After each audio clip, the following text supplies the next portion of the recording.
พวกเจ้านี่แหละโตการใหญ่ด้อยค่าประเทศลาวทำทาหยองไทยและก็เปรียบเทียบใส่ลาวพวกเจ้าเจตนาคนลาวเขาเบิ่งออกเด้อเขาบ่ได้โง่คันบ่ได้โง่เบิ่งออกก็ฮู้จักแยกแยะแน่เด้อเนาะโดยเฉพาะเจ้าเด้อคลิปนี้สิเจาะจงถึงคนบุคคลนี้เนาะบ่ได้เมารวมคนลาวในประเทศเด้อขอยคนนึงที่ฮักประเทศลาวที่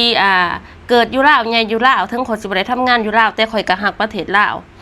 ข่อยเมื่อบ้านข่อยถ่ายคลิปอยู่ลาวน่ะจะบ่เห็นยอดวิวแตกแสนวิวข่อยถ่ายรีวิวลาวตลอดข่อยถ่ายตลอดแต่ว่าข่อยเป็นคนเงินบ่หลายข่อยเป็นคนบ้านนอกข่อยก็ถ่ายตามภาษาบ้านนอกวิถีชีวิตชนบทเนาะถ่ายทอดอยากให้เขาเห็นวิถีชีวิตบ้านเฮาคอมเมนต์ตอนนี้มาจากคลิปที่มีคนมาเม้นข่อยเนาะว่าข่อยถ่ายคลิปอยู่ไทยเนาะบัดนี้เขามาคอมเมนต์ว่าข่อยบ่สมควรกลับไปลาวกลับไปลาวนี่อย่าปล่อยมันจะเป็นบ้าบ่ข่อยถามเจ้าเนี่ยจะเป็นบ้าบ่ข่อยถ่ายคลิปอยู่ไทยรีวิวอยู่ไทยข่อยเฮ็ดคลิปทางบวกเขาบ่ได้ไปด่าเขาบ่ได้สร้างความเดือดร้อนจะสิมาหายมาด่าข่อยจะพี่บ้าบ่เอาคันที่ว่าข่อยคนลาวเนาะข่อยมาไทยข่อยมาทายด่าประเทศไทยอันนั้นแม่นเจ้าสิเสียหน้าเพราะว่าข่อยขึ้นชื่อว่าคนลาวก็ยกตัวอย่างคือสาวลาวมาทำงานอยู่ไทยแล้วขานายจ้างอันนั้นเสียชื่อเสียงอันนั้น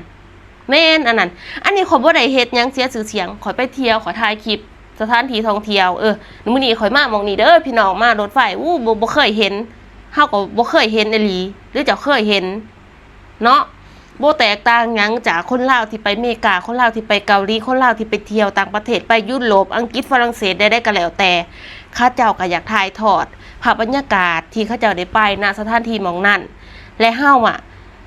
เว้ายังไงซะข่อยเป็นคนนึงที่อยากได้ดีเนาะ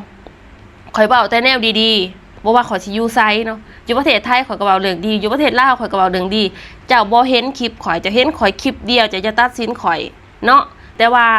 อาจจะว่าข่อยแบบนี้มันเกินไปแล้วจะก็เว้าหลายคลิปแล้วเนาะข่อยบ่ได้ใส่ใจแต่ว่ามาหลายคลิปแห้งแล้วบอกตรงเด้อว่าบ่โอเคเนาะบ่ได้ที่จะว่าข่อยด้อยค่าบ้านตัวเองข่อยบ่เคยด้อยค่าคันเจ้ายังบ่ทันได้ฮู้จักข่อยดีแท้จะบ่ควรมาตัดสินใจข่อยเพราะว่าข่อยเฮ็ดคลิปลงหลายแห้งเนาะเกี่ยวกับประเทศลาว